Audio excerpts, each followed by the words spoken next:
Before we start today's podcast, I want to ask you a question. What if you could change a life? Key for Life is a charity whose mission is to break the cycle of crime by reducing youth reoffending. Its award-winning 7-step rehabilitation program used both in and out of prisons has been independently evaluated and recognized by the Ministry of Justice Data Lab as one of the most effective models for creating change in this area. Only 14% of participants on the Key for Life program have reoffended 1 year post-release, compared to the national rate of 64%. Key for Life was founded and is run by Eva Hamilton, one of the most extraordinary women I know, who was also my first guest on Bandwidth Conversations. I'm a trustee for the charity and am privileged to mentor a wonderful and talented young man. There are many ways people can help: volunteering, mentoring, providing a work taster, or donating. For more information, please look at www.keyforlife.org.uk, all lowercase. Help change a life. Thank you. Hello and welcome to Bandwidth Conversations, a podcast that finds out about the stories and journeys of artists, performers, and rock stars of life.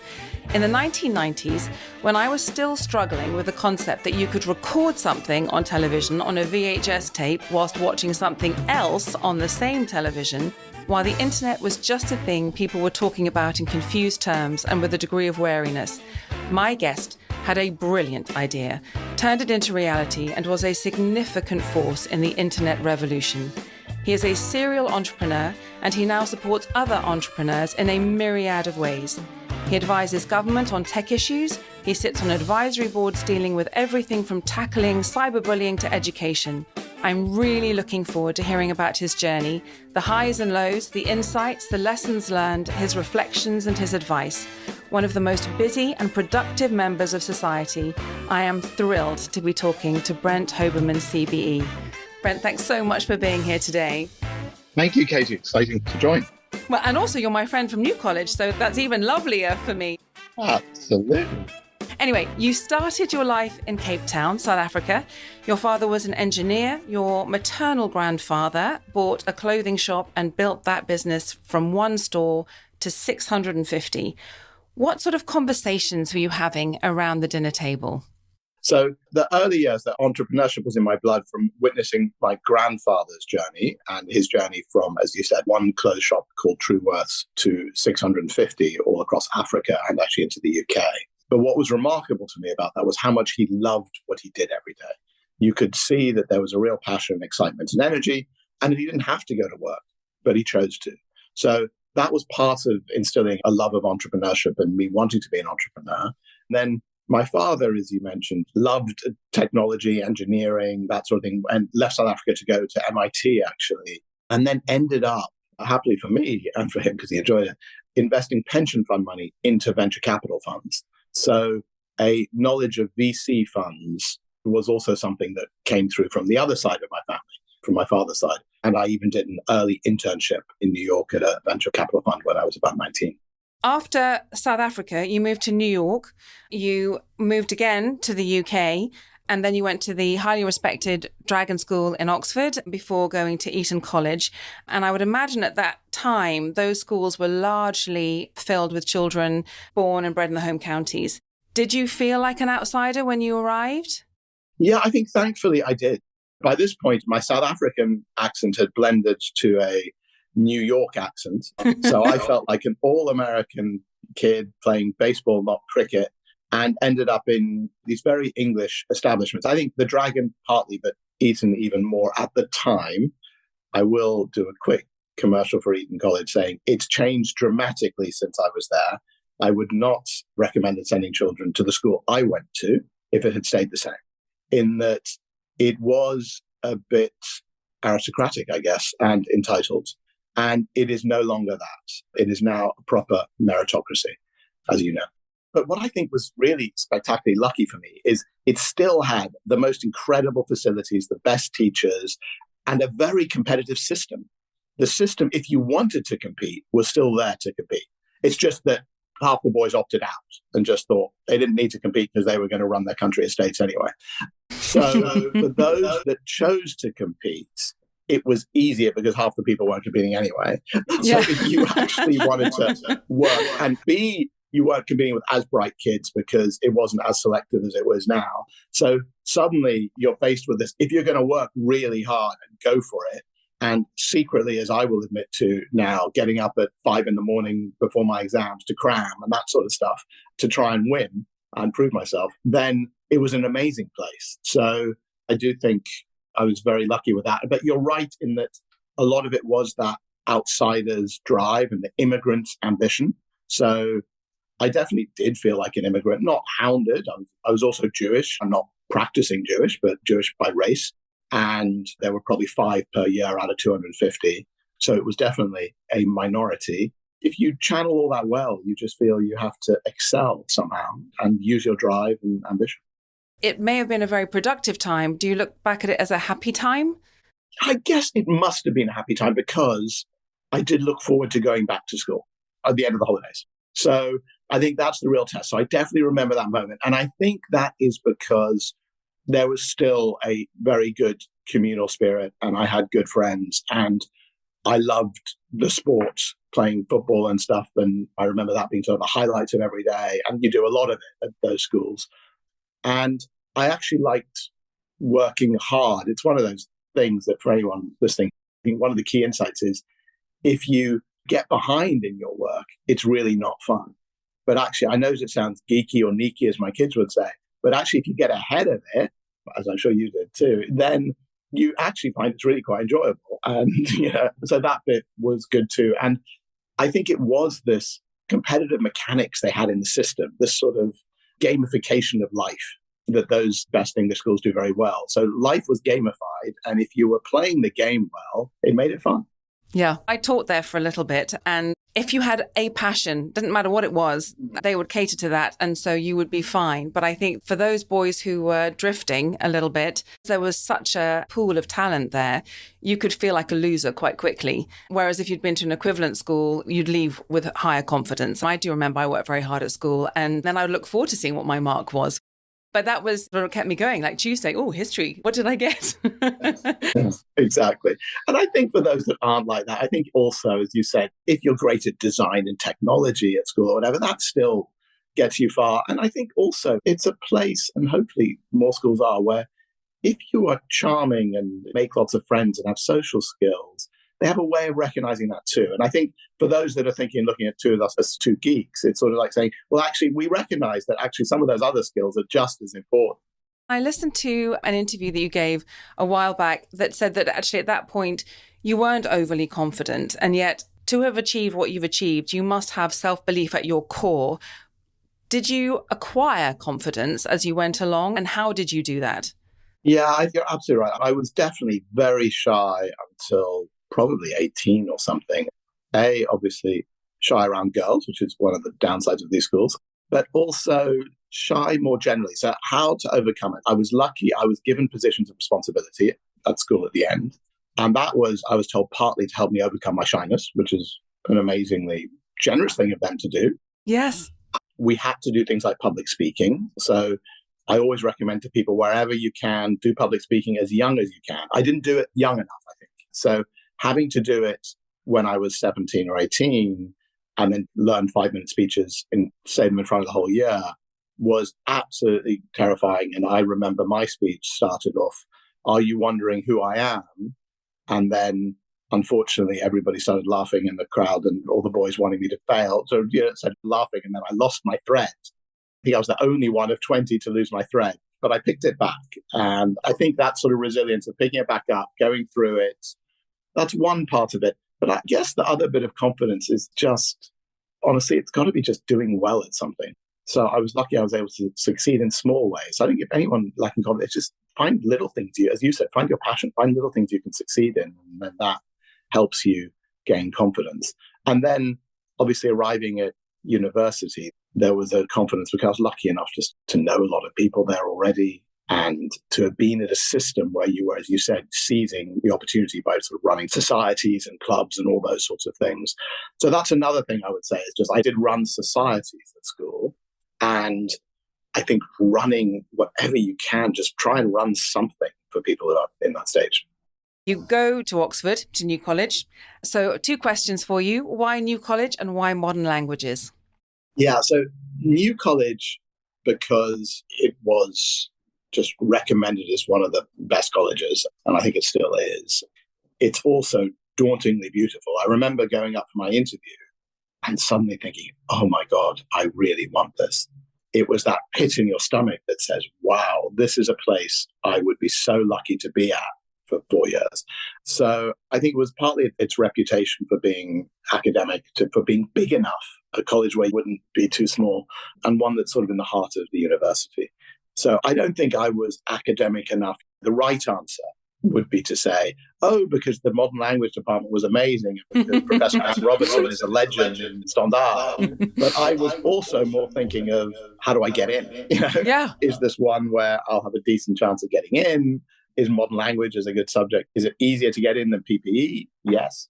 Yeah, well, fair enough. And can you give us a sense of a typical day in the life of Brent Hoberman at university? There was a real change in my academic outlook. Oxford would hate this. They would hate people like me now, because I worked so hard before that I arrived at Oxford and thought, I'm going to have fun now. And actually, I remember one of my tutors, the late Mr. Cowan, just saying, are you having enough fun? His advice, this was very old school, was, are you enjoying it enough?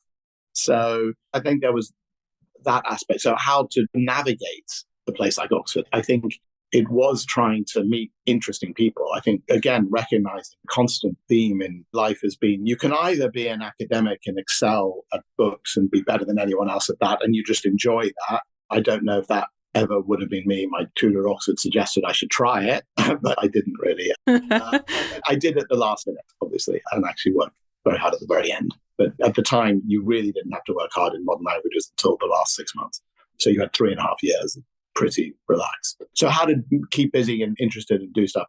I mean, I think one of the things that everybody jokes about, but I guess talking about this club thing, I did run something called the French Club at Oxford. Well, actually, I'm going to interrupt you there because, in fact, Ben Brown, our mutual friend, said, I knew I was in the presence of a great entrepreneur when Brent took over the running of the French Club from me and transformed what was rather an amateur organization into a proper business. Well, how did you do that?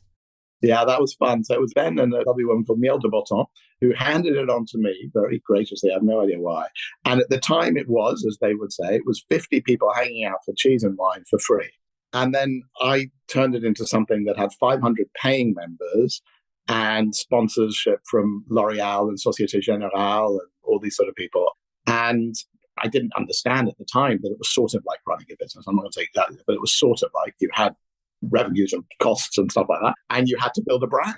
And I think the brand building was what was probably the most interesting for me, is how do you build a brand, and also how do you play again on what I alluded to earlier, these sort of social dynamics. What are the social signals, nudge theory? What is the behavioral inside this that makes people want to turn up to something? So we had a good group of people, a committee, a team. It's not deep what we did, but it was successful. For 500 members, it couldn't just be French students. No, it was obviously definitely all modern languages, but also people who were interested in French culture in the broader sense. That's so cool. And do you know if it's still running today? Yes, it is. Yeah. Wow, that's brilliant. Well, Ben didn't do so badly. He has ended up being director of Sotheby's and he now runs his own company. Well, yeah, so my friends joke that was still the highlight of my CV. Or maybe they don't joke. Well, it certainly was the start of great things. And I don't know if it still happens, but I know that when we were students, when we were looking for jobs, there was this thing called the milk round where consulting firms, accountancy firms, maybe they still do it now. I remember we used to all go because there was quite nice food that they served there as well. But I ended up working for Strategic Planning Associates, which ended up becoming Mercer. I was not suited to consultancy at all. But I think I'm right in saying that you did the same. You went straight into a consulting firm afterwards and they fired you. Yes. Why? I obviously went to the wrong place because, as I give them a hard time for, I tried McKinsey and BCG, but they said no. And then there was this ad on the milk round, as you say, from Mars & Co. saying, are you the best of the best? Which I always think is just a great advertising to appeal to conceited people who thought they were pretty good. Yeah. And it's a signal again saying, do you want to be surrounded by other people who are very ambitious and talented? So I went for Mars & Co.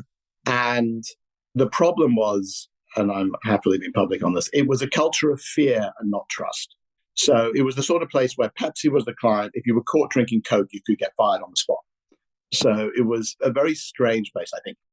However, I survived 20 months there. I learned a lot in terms of real spreadsheet crunching numbers, not my forte, but I learned from very bright people there who were very good at that. Did some research on beverage can end factories and stuff like that. But interestingly, the firing part was fun. I did a couple of things that annoyed them. The first was I set up a meeting with the public carriage office who regulate taxis to try and see if I could launch this new business, which was not my best idea, but it was going to be a magazine distributed in taxis about London. It would have been one of the top 10 magazine circulations in the UK with that method. Yeah. And I said to my boss, I said, look, in a month's time, I've got a meeting at 8 a.m. to try and get this idea off the ground. I said, I'm being very honest and open. It'll probably never work, but I owe it to myself to try.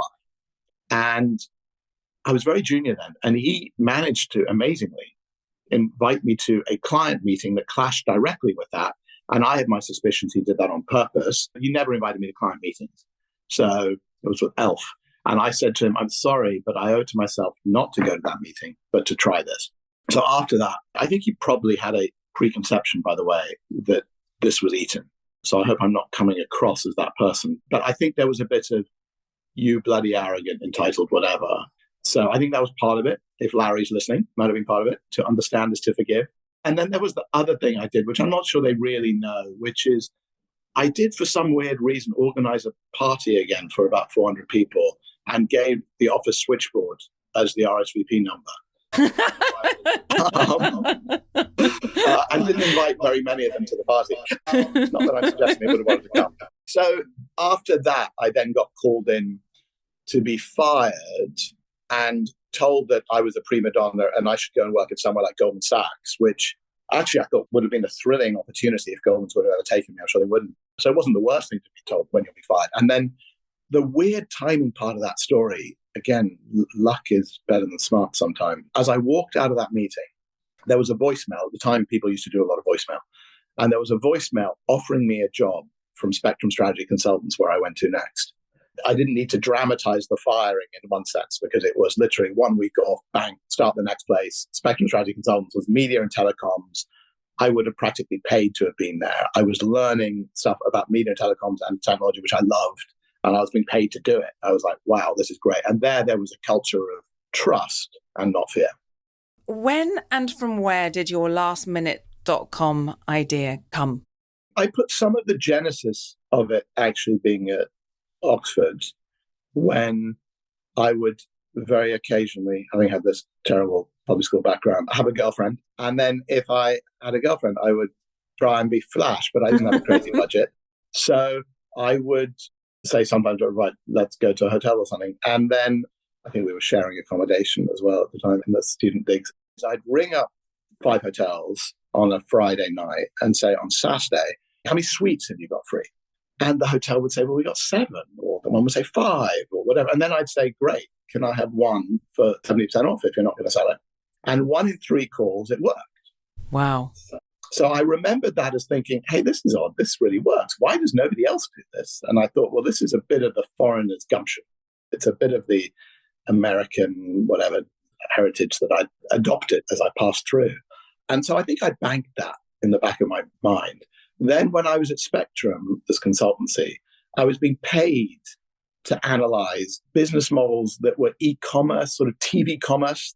For example, there was one that at the time it was literally selling stuff over TV, sort of teletext type, using bandwidth through those sort of things. Microsoft had something, it was a competitor to that, to Web TV, which was Microsoft's version. And looking at the business model, I was like, this is amazing. Just it makes so much sense. It takes so much cost, and it's cost out, convenience in for the customer. And so I was thinking, wow, I should really try and think. This was 95 or something. And then I thought, wow, e-commerce makes so much sense. I was a real early adopter, always trying to look at where technology was going, using it. This was from my father, who would build the first ever radio in South Africa. So I was trying to think, where's technology going? What are the opportunities? And I thought, well, I'm an early adopter. The only thing I'm buying from at the time is occasionally a book from Amazon. I don't think Amazon even had a UK presence then, but you could buy books from it. So I just thought, God, well, what else would people buy online? And then I'm very last minute. I was late today, sorry. Everything at the last minute was the idea. And it was just write that first page sketch when as the Spectrum was going away, going out, staying in at the last minute. And what can you do? And how can the internet help you with that? Knowing the only thing I was smart enough to know is, as I'm not a deep technologist, but I was smart enough to understand that this was going to be important, huge, and we were just at the beginning. But what I was also smart enough to do was to know that I had to shelve the idea. So I wrote with a friend, we wrote 16 pages down on it, and then I put it in a drawer. And I said, I can't leave to do this. I've only ever managed 2 people. I don't understand the technology well enough. And this idea feels like not the first thing that's going to succeed on the internet. The internet needs to be a bit bigger. So I shelved it, then eventually got some more experience in the internet. I went to a company called Line One, which was an internet service provider owned by BT and News Corp. And the lucky thing about that was it wasn't the best ISP, but it did have some of the best backers. So BT and News Corp. So doing business development there and then being able to call up anybody about their business model and say, I'm working for BT and News Corporation meant anybody would take, I was probably 26 years old at the time, and anybody would take your call. So the ability then to understand or to read about an online auction model or whatever, which I did, was only in the US, and say, okay, well, let me talk to the founder of On Sale, I think it was called at the time. It was a competitor of eBay. And you could do that. So I did that for about 6 months. Then I met a man called Tim Jackson, who was well known for being a columnist at the FT on new business models. And in a similar way, I guess, he found that a great position to understand the business models across the Atlantic. And he had the idea to do an online auction company in the UK. And I met him at this conference, and I joined him as the first employee, not really team member. It was just him and me. So I joined QXL, and then look, hats off to Tim Jackson for giving me the opportunity, because it was right at the beginning. I helped choose the software, Blue Duck software. I think I used some search engine to find it. I helped with a lot of the early customers and the model and everything else. So I had an amazing experience. But there were a couple of things I tried to do that meant it didn't work out long term. So I then left QXL, and the next day I started going for it. I had a dinner with Martha Lane Fox very quickly after that, tried to persuade her to join me. She made lots of jokes about how geeky it was and how geeky I was, what a bad idea it was. But luckily, she was working for Michael Green at Carlton, did not enjoy her job. And I called her out the next morning and said, I was serious. You really should join me. As I said, we'd worked together at Spectrum Strategy Consultants. I was the 10th employee and she was the 11th. So I knew that I'd enjoy working with her and we'd have complementary skills. So she did come on board. And then together we wrote business plan in probably a month or something, or a few weeks. And it was a 30-page business plan. Then we sent it to 20 people, 10 of which agreed to see us and 5 of which agreed to invest. So we wrapped the whole thing up relatively quickly. We raised over $1 million or £600,000 at the time, which was over $1 million at the time, which now sounds trivially small. But at the time, our old boss from Spectrum was very nice to us and said, who do you know, what 2 under 30-year-olds with not real experience have ever raised $1 million for a piece of paper? And we looked at each other and we thought, no one. And he said, well, give yourself 6 months. If you don't raise money, we'll take you back at Spectrum. And you never went back, obviously. If you look back now at what you did and you condense it, because I know there were just a ton of things that you did that made it such a winning company, but why did it work? Timing is obviously one of the most important things about it. So waiting for the right time to launch it was important. A real zeitgeist mode of this was 98, 99. The internet was just becoming all the buzz. And then having a business model that was genuinely useful for people in that it really did save people money. We did have crazy good deals. We did get people to New York for, I can't remember, 100 quid or whatever, which otherwise it was 400. Yeah, that sort of thing. To go via Iceland, via Reykjavik. But it was still... They got there. They got there. It was still an amazing opportunity for people. There was the zeitgeist moment. There was one of the things where we knew it was sort of going to work, at least initially, was when Martha and I sent an email around to our friends. And at the time, we had probably hundreds of people, not 10, 20,000 that people have these days on email. And we sent that email around to say to people, look, we're launching this thing. You can live your dreams at unbeatable prices, all that sort of stuff. And it started being sent around everybody's office. So suddenly it came back from people we never knew or sent it to us, had seen the email. So it was a good example of just really early viral marketing, which we didn't even know that was called that had hit a tone. The tone was good, the way it was written. It felt sort of like you were in the know, underground. So there was that sort of bit. And I think there was also the sort of underdog spirit that we channeled well at lastminute.com. We were taking on the big giants who were very slow. The people running the big package holiday businesses just said the internet's never going to work. No one will ever buy a package holiday on the internet, they were saying, literally. I mean, it's so insanely stupid for them to have said that, even then, I think.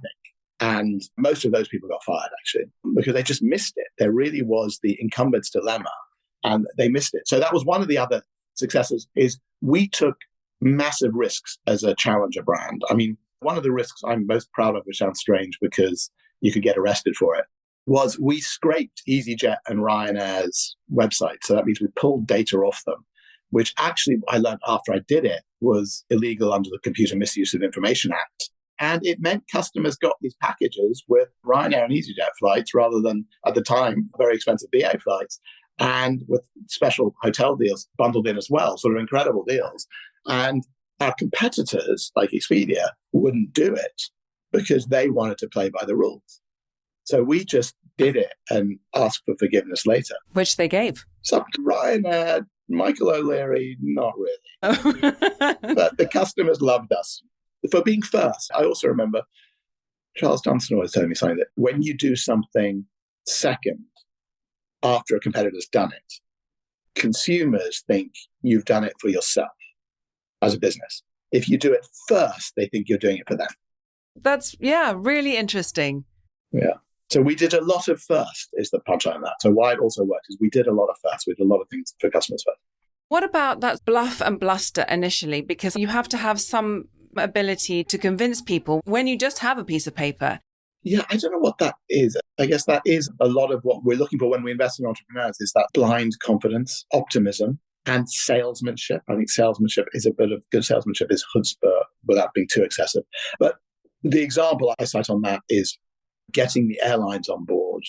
So basically, the time BA had something like 60% domestic market share. It was absolutely enormous. And going to them saying, can we get better fares than everyone else? And we were selling almost nothing, really. There were two things. One was no airline wanted to be on its own. So you had to then get Lufthansa and Alitalia and all of that on board as well. And then you sort of have to say, yeah, we're in advanced discussions with, I never advise lying, but I think exaggeration is okay.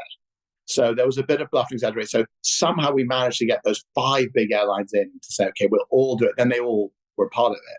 And that was important. But some of it is tenacity and persistence. I remember we used to think that the poor woman from Alitalia, the salesman, whose phone number I got by calling the switchboard and bluffing them to give me her mobile number because nothing else was working, must have thought I was in love with her because I kept calling her. It's like trying to get a date when you can't. It's sort of being really relentless. So the relentlessness and this, I guess, understanding how you put the chess pieces together and make sure you can pull in all these companies together also worked.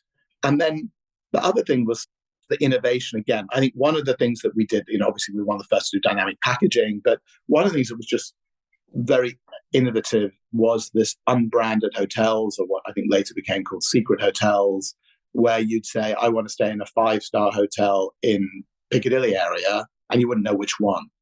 And that became a really good part of the business model because, again, you would get as a customer, you'd suddenly get into this Piccadilly hotel, which was 5-star, and it would be at least 70% off. The hotel's thrilled with us because that was going unsold and doesn't cannibalize their core loyal customer.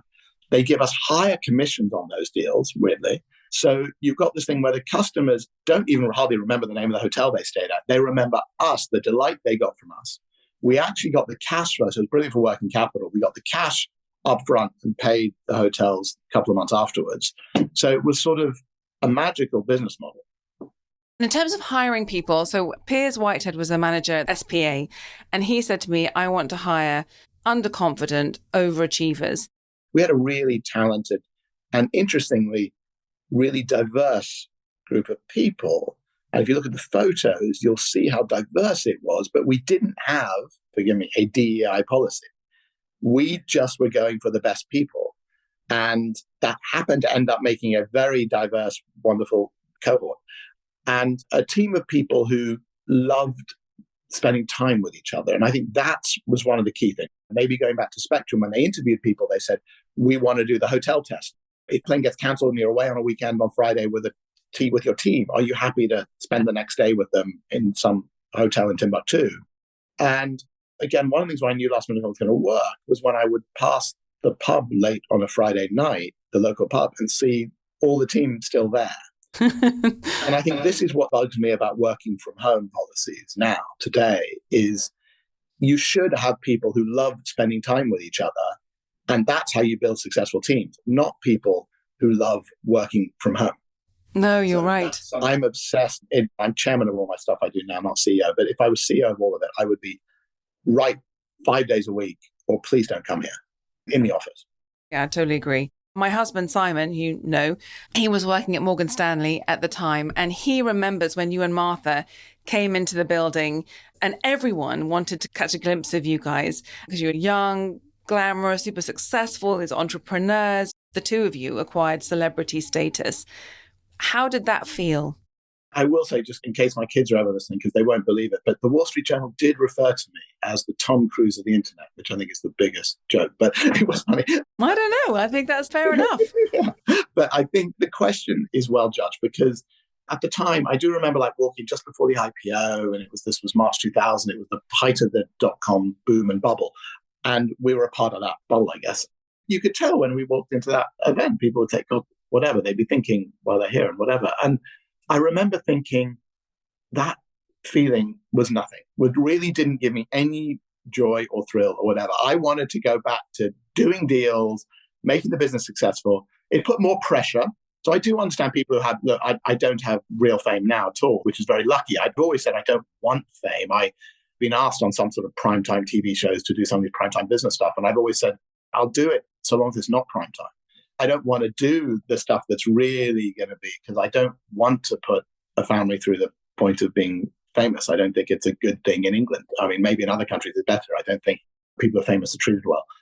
But at that time, so tasting that thing of being the zeitgeist moment, and then I did reverse engineer it later and thought, well, what did I like about that? Because you can't say nothing's good about it. Of course, some things are good. And it was actually relevance. So I liked being relevant. I think that was a spur for lots of what I did afterwards in my career, was to say, look, if I'm just lying on a beach and no one's calling or emailing me and I don't know what's going on in the world of business or whatever, then I won't enjoy life as much as if I'm in the thick of it. So I strived afterwards to be in the thick of it, but not, to your point, to be famous, which I think is a bit of a poison chalice. You started lastminute.com in 98. You listed on the stock market within 18 months. And I think I'm right in saying that even today, that's the quickest launch to IPO ever, isn't it? Your shares were oversubscribed 43 times. And then on the day you floated, the share price went up and then it dropped. Can you describe the emotions around all of that? I think we were wary.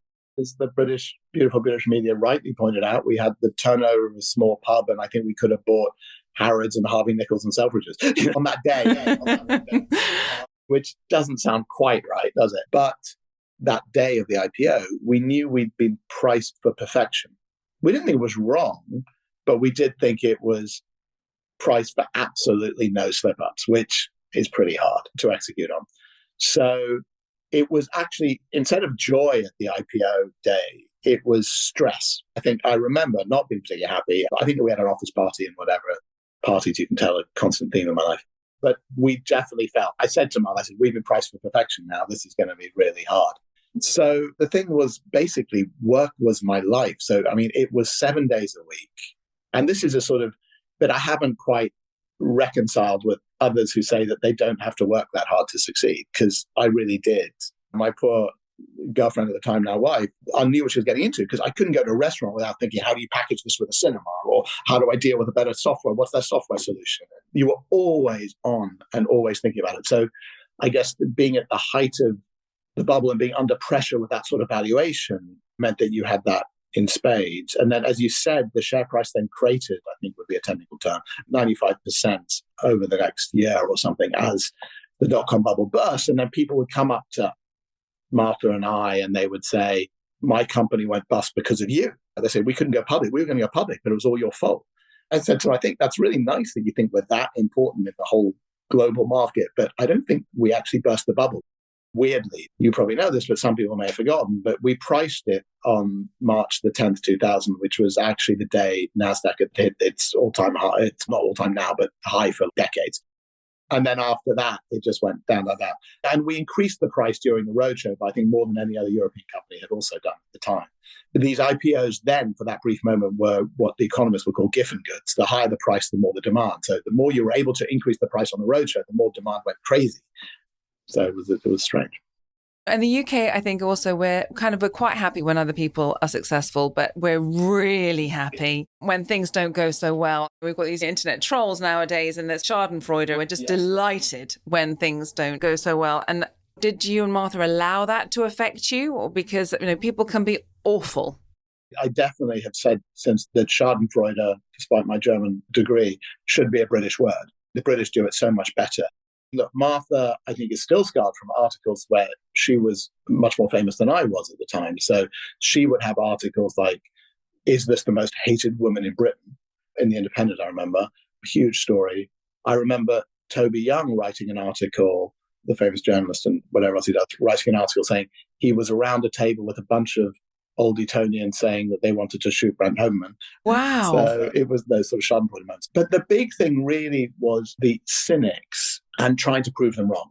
So what we felt was, who knows about the valuation, but some of the criticism we were getting was misguided. It's sort of like, these guys don't understand profit and loss. They don't understand how you have to make a profit in business. It's like, we did understand, but we knew it wasn't going to happen day one. And we had to invest 20, 30 million pounds at the time a year in technology to make the technology decent. You can't do that by being profitable in a small company. It's just not possible. So, and the cynics also just didn't believe that a two-sided marketplace for last minute could actually get some network benefits. So we tried to channel that to say, look, the best thing we can do as a team is prove these misguided cynics wrong and use some of that energy in a positive way to say there are people who don't understand, who thrive on Schadenfreude, as you said, who we want to look at their faces when we prove them wrong. Which you did. It took a while, but I think we did. Yeah, well, a few years as you sold the business to Sabre Holdings. Since then, you've co-founded several other companies, but I'd like to jump to Founders Forum. You co-founded in 2006, and I'd love you just to talk about its mission. Yeah, so the mission of Founders Forum really is just to help entrepreneurs at every stage of their journey. So it started as a 60-person event of just some successful entrepreneurs we knew across Europe. I was lucky because lastminute.com was in 14 countries and in multiple different sectors, as it were. We did gifting, we did all sorts of things. So I was able to meet entrepreneurs, not just in one small area. I thought this would be a great thing to get them all together. So we did. And then the idea was that entrepreneurs can help each other and have the same interests and enjoy spending time with each other. So we built that up into a strong event for some of the world's best entrepreneurs in multiple geographies. But then what's been really fun as well is to take it beyond the event and to launch services for entrepreneurs. So we launched a strategy consultancy that helped the entrepreneurial world collide with large corporates. We launched Founders Factory, which was the incubator and accelerator backed by 15 of the world's best corporates. We have Founders Law, a law firm for founders, Founders Keepers, a recruitment business. We've now got Founders Comms, Founders HR, Founders Longevities. We're going to launch soon, and we're going to launch another service we just posted for a CEO yesterday to try Founders Profiles to try and help entrepreneurs manage their profiles online. And we'll keep going. We'll keep launching, and I'm sure I've forgotten some. I was lucky enough. You very kindly invited me to the gala dinner last month, and I was dazzled by the people there. And in fact, one of your colleagues said, give me a biography and I'm going to seat you thoughtfully. And I thought, oh my goodness, the best place for me is in the bin somewhere because, it was like all these amazing people. But I sat in between two charming, brilliant guys. Barry Smith, co-founder of Skyscanner, now producing documentaries. Robbie Young, CEO of Animoca Brands, global leader in blockchain and gaming. And the poor guy had to spend the evening trying to tell me how Bitcoin and blockchain work, because I still don't get it. There he was trying to network. I also met Claudia Arni, chairman of Deliveroo. So Barry and Robbie said that what you have created gives them in days what they would be trying to do in terms of connections. It would take them months to create. So Founders Forum has been invaluable to them. And also the startups that you're helping either financially or mentoring. Can you describe one of the more fun startups that you've helped recently? Gosh, it's such a range. I guess one of the iconic, we hope it will be iconic ones, is probably the journey of Wave. So this is backed by First Minute Capital, which is our seed venture fund backed by 130 unicorn founders. And Wave, it's just a lovely British story. It's a story of immigration. It's a New Zealander entrepreneur, Alex Kendall, who came to study at Cambridge, the other place, and is obviously studied under some brilliant professors. I think he knew Zubin, who now has done a lot of work at Google in AI and for Uber. And then Professor Roberto Cipolla, who's an expert on vision and AI now.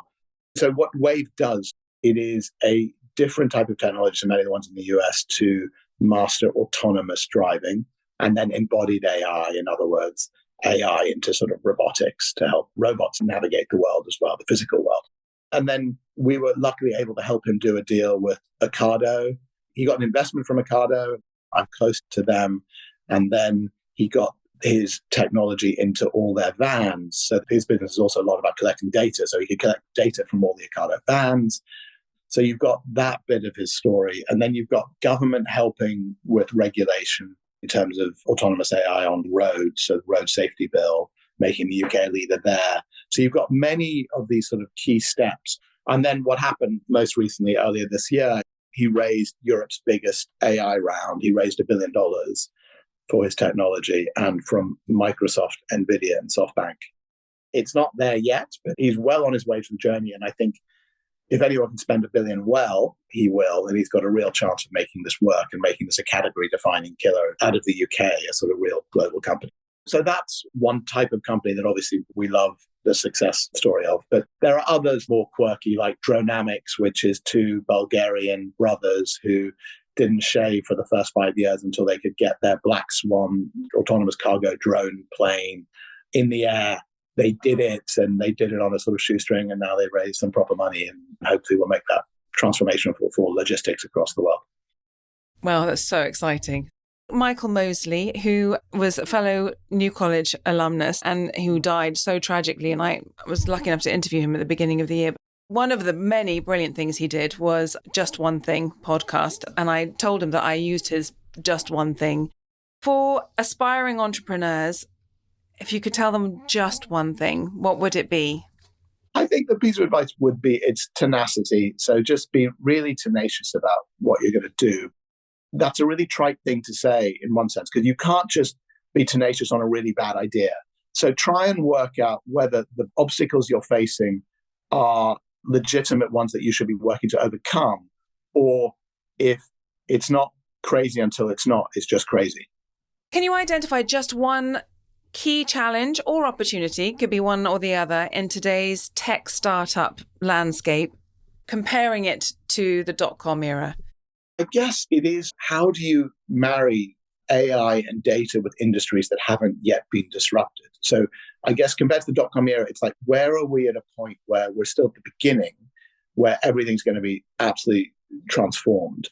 And I think if we just take today's sort of headline news every day, like the health service, technology to transform the health service is going to have to be massive. There's no other way. I'm integrating it. And they're going to have to overcome these barriers. So you can see the why now, the trust of being managed in a sort of odd way, and middle layers of management just say no to any transformational technology change.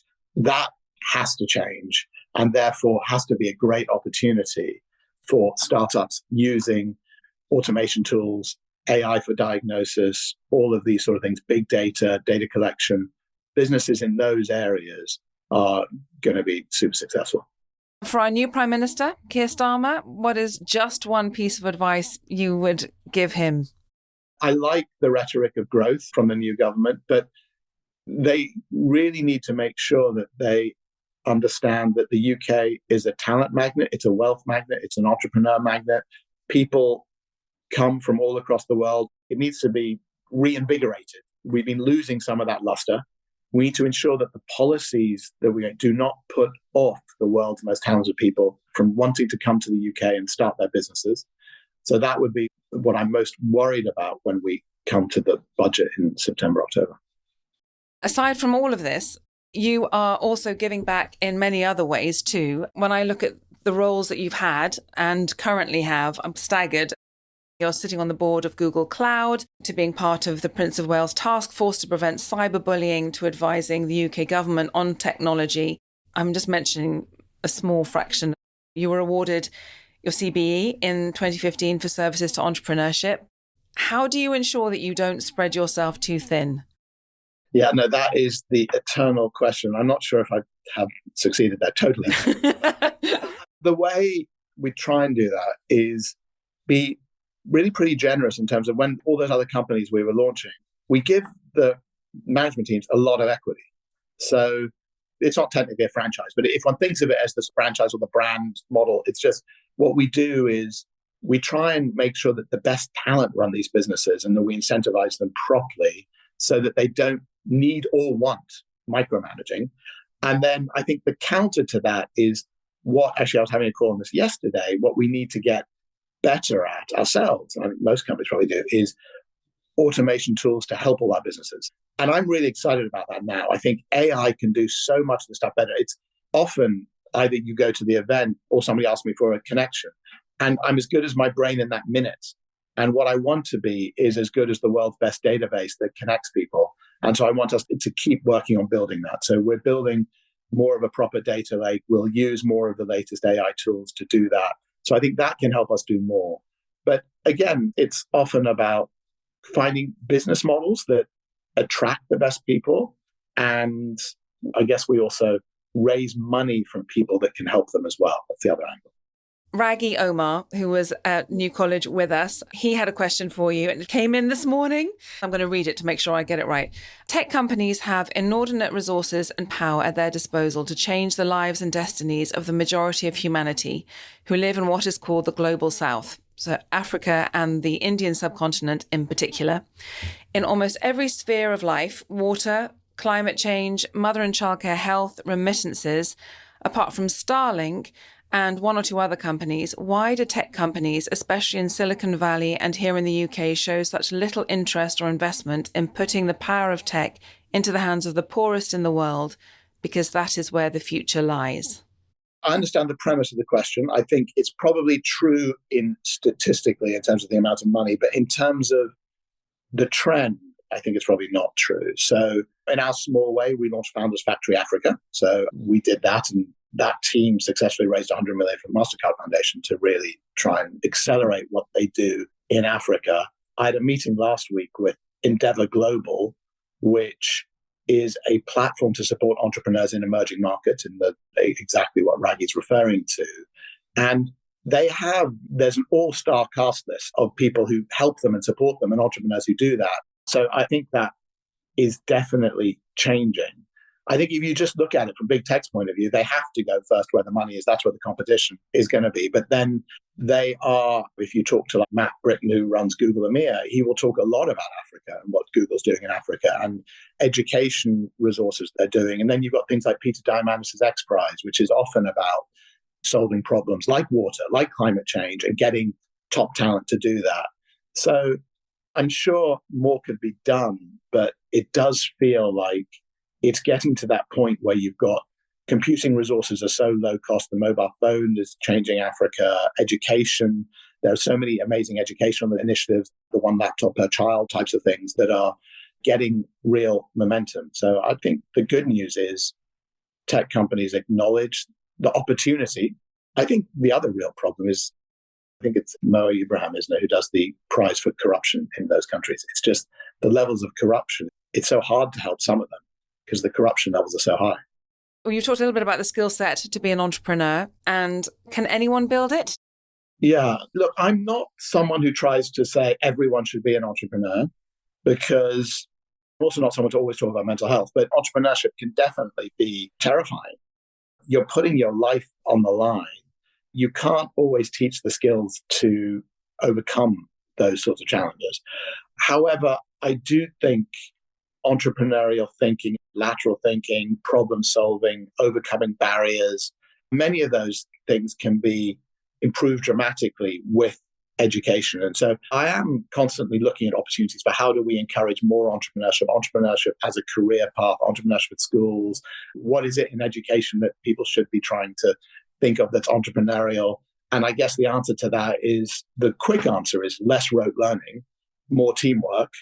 We launched a platform called 01 Founders, which is a free coding school, which I like the model because, despite the fact that I'm saying this to you, who was a former teacher, there are no teachers at that coding school. Students learn from each other. It's that teamwork idea. The school is adapted from École Counter in France, which has been a huge success in France. It's an adaptive version of it, but it still needs to make some progress to be as successful as that. But what they've done in France proves that that model can work. And I think a lot of those are entrepreneurial skills. What skill would you like that you don't have? I think I'm logical, but not mathematical. That Excel stuff I mentioned earlier taught me about logic flows, and that is an ability to talk to technical people. Actually, despite not being technical, I knew enough to be dangerous, as they would say. But I think I would always have to work with good mathematicians and good lawyers. So I can't read a legal contract. It's too boring. I just learned that there was an EU law. Apparently in the EU, if a contract is too complicated, you can just say, I didn't understand it and it's not valid. That would be me every time. Giles Brandreth, another fellow New College alumnus, he was told by one of his headmasters, happy people are busy people, which he agrees. So if that's true, you must be one of the happiest people in the world. Can you talk about a time when you weren't happy and how you dealt with it? I wasn't very happy when my prior chairman tried to fire me at lastminute.com. Okay, I didn't know that. I mean, relatively quiet about it. The weirdest thing is I was seated next to him at a Chelsea game 6 weeks ago, and I'd never seen him since. How do you deal with it? I dealt with it as a fighter does and an entrepreneur does. I fought. And to be fair to him, he said to me afterwards, when he basically lost, he said, wow, you were good. And I basically got every angle covered. And when I was away, at the time I'd taken holiday, which I never took then when I was running lastminute.com. I literally took a week or two a year. And I was on holiday, and then they called an emergency board meeting behind my back and presented some stuff that was wrong, factually incorrect. And they got unanimous board approval to fire me. And then I went back, said to the board, this isn't right. You need to let me present to the board. And so I presented to the board, and it was basically a coup d'etat. There was some guy whose company we bought who wanted to have my job, and it spread some misinformation as well as others. And anyway, I came back and got the entire board to vote for me, including my chairman who'd spearheaded this, had to vote for me. So it was a nice reversal. But I'm not sure that really answers the question fairly. I'm trying to think more of unhappiness. I'm not someone who likes deep introspection. So that's why I do like to be busy. But then maybe I'm guilty of being too much of a hamster in a wheel, and maybe a bit more introspection would be good. So it's a juggling act. You're wonderful at connecting people, as we've discussed. Who that you haven't connected with yet would you most like to connect with? That's a good question. Would it be to Trump to make him sane? Well, that would be quite helpful if you could. For me, it would always be, who are the absolute top entrepreneurs in the world that I haven't managed to get to. So I'm trying to think who's high up on our list. It does tend to be sort of, I look at it through a slightly narrow lens of like, for our events, who would be high impact, high energy. I think you'd have to put someone like Sam Altman. I know him, but he hasn't been to one of our events yet, to be fair. So Sam Altman would be high on that list because every entrepreneur wants to meet him, and he's changing the world. And he's had this own firing story that's worthy of a proper soap opera. So I think he's got many stories to tell, and he is using his network connectivity to really change the world. So you talk about energy and all those sort of things. He's right at the heart of so many different things that I think he would remain a key player. People like Elon are also always fascinating. We've had Elon at one of our dinners, but I'd probably like to get him back for a bit more of a Q&A.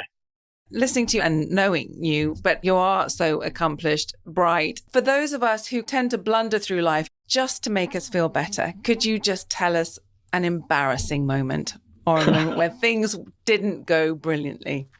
There have been many business things, obviously, that haven't succeeded. Made.com was a public embarrassment after its huge success. So Made went public for 1.1 billion again, the same price last minute, I sold that. And then I went off the board because I saw the terrors of going public and thought, this is a really bad idea. This company might not work as a public company. So I left the board. But then after I left, the 100 million raised in the IPO was spent on stock and the company went bust. And then I was very associated with that, even though I'd left.